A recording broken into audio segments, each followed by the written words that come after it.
partir do 5 diz assim: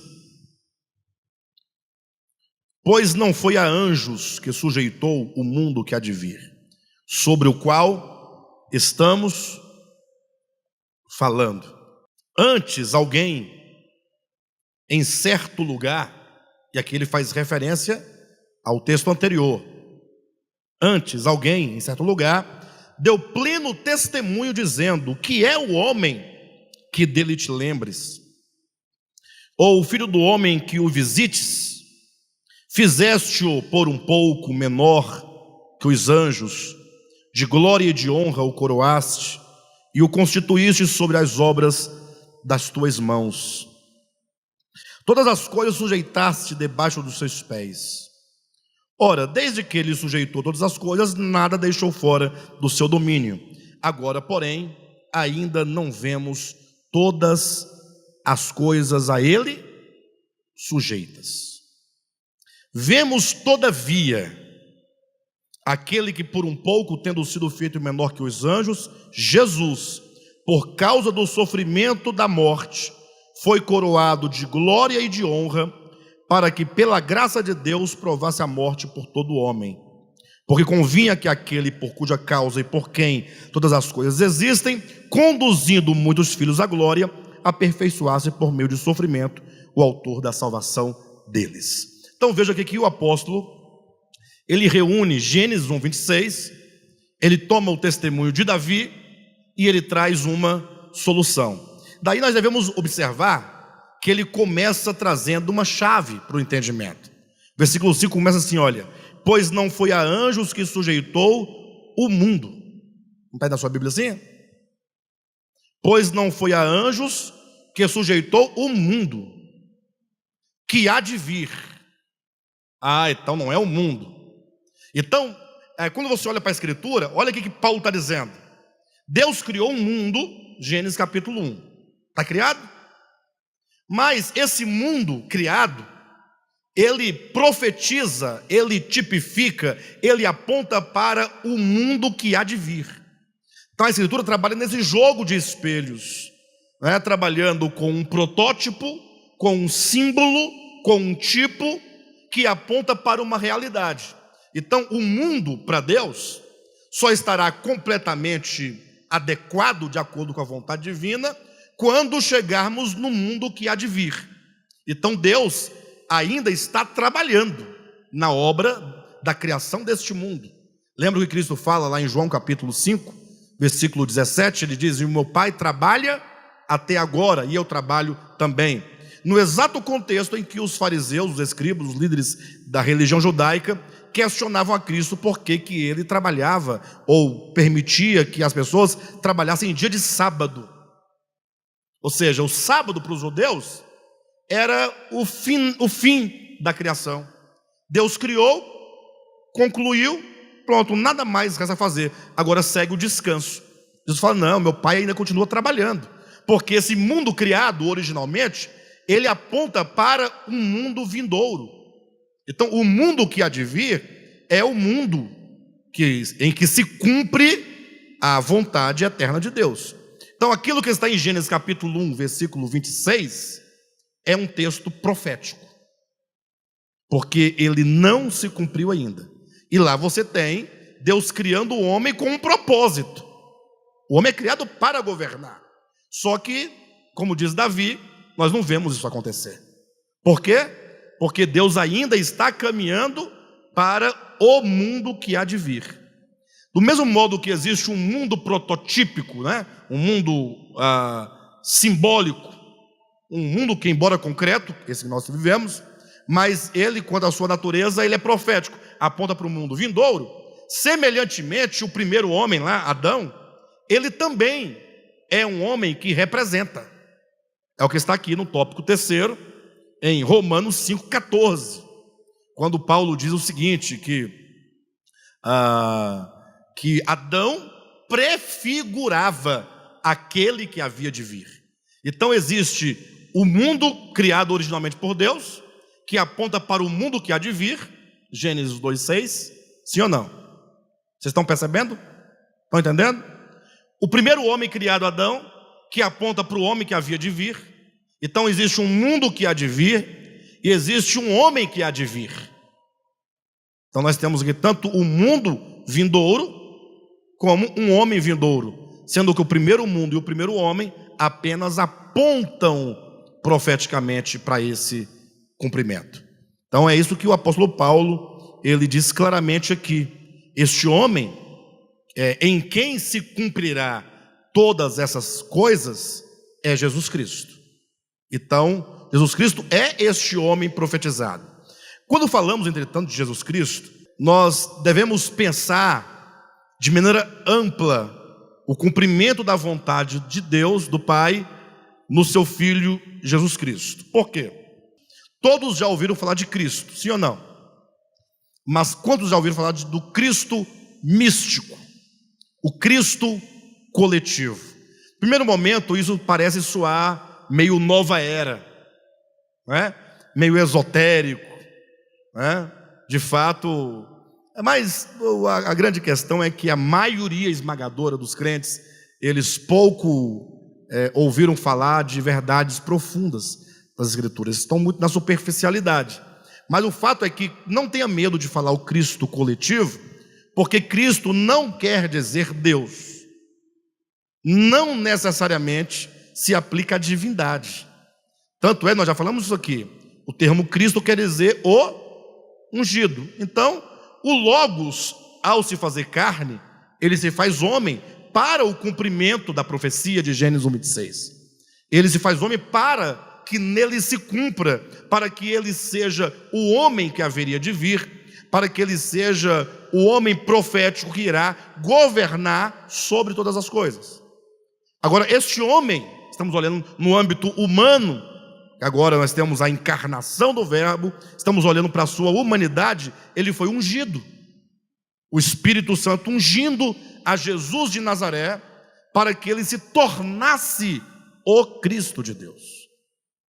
Desse modo, nós temos que pensar em Cristo no aspecto do homem Jesus de Nazaré, que foi o quê? Ungido. Ungido para um propósito. Querem ler um texto comigo? Abra sua Bíblia em Atos capítulo 10. Atos 10, 37 em diante.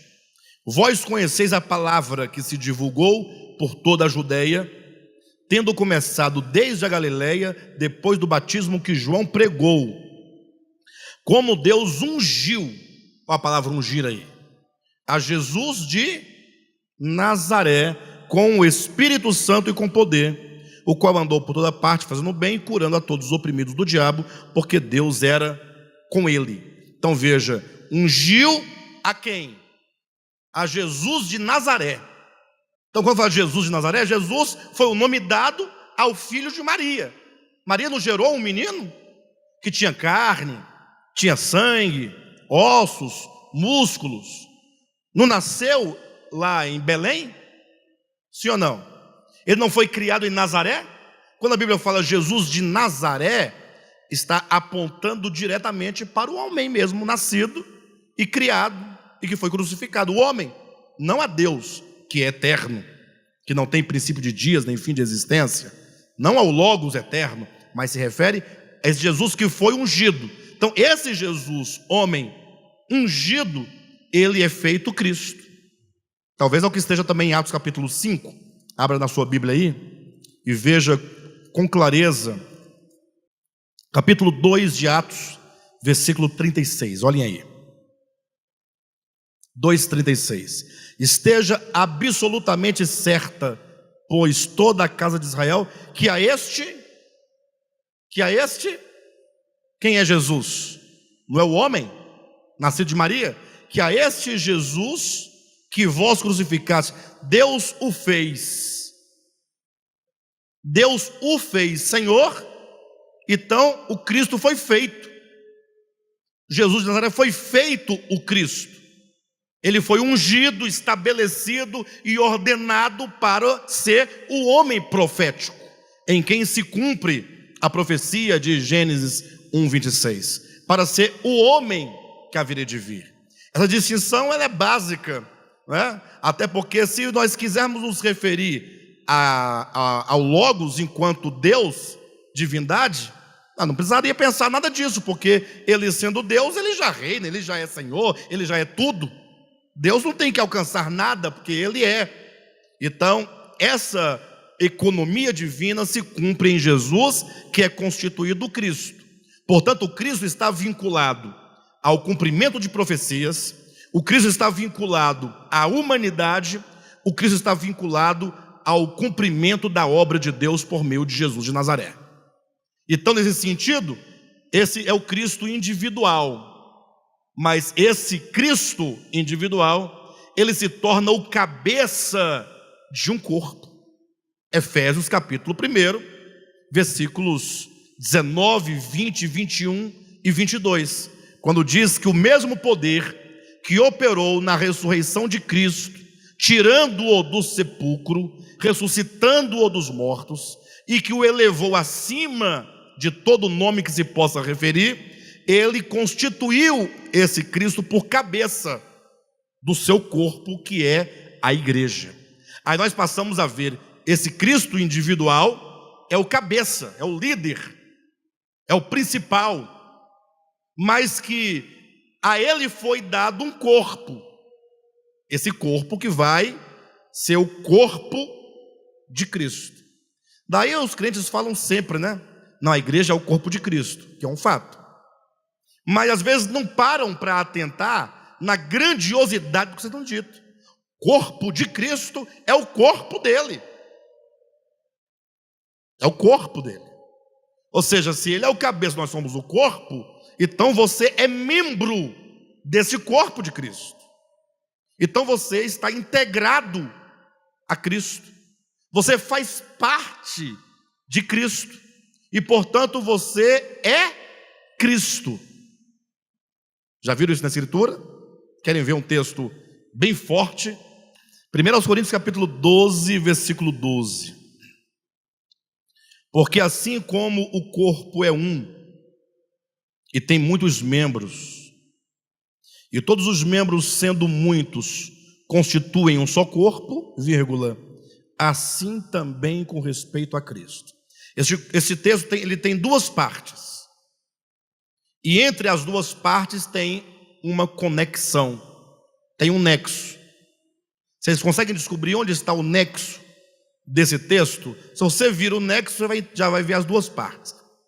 Se não vir o nexo, você não verá quantas partes tem o texto. Fala alto. Assim como. Este é o nexo.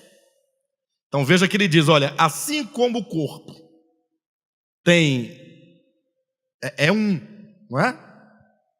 Porque assim como o corpo é um, e tem muitos membros, e todos os membros sendo muitos constituem um só corpo, é a primeira parte.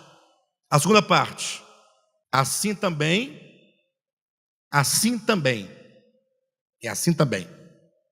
com respeito a Cristo. Ele faz uma comparação.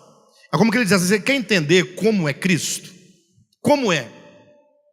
Como é que é Cristo? Me fala aí. Cristo tem olhos azuis, né? Cabelos grandes, loiros, né? É isso?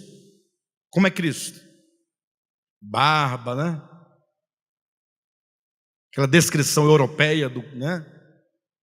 Aqui, Paulo está dizendo aqui nas epístolas desse Cristo coletivo. Ele diz assim, olha, assim como o corpo. Ele fala assim, olhe para o corpo humano. Para você entender o que eu quero dizer, imagine o corpo humano. Não é um? É ou não é? É um. E embora seja um, ele é formado de muitos membros. Vários membros. E esses muitos membros, embora muitos, eles formam um só corpo. Desse jeito aqui, um e muitos, muitos e um é Cristo. Cristo é um. Só que esse Cristo único, ele é formado de muitos membros. E os muitos membros, embora muitos, formam um só Cristo. Não é corpo, um só Cristo.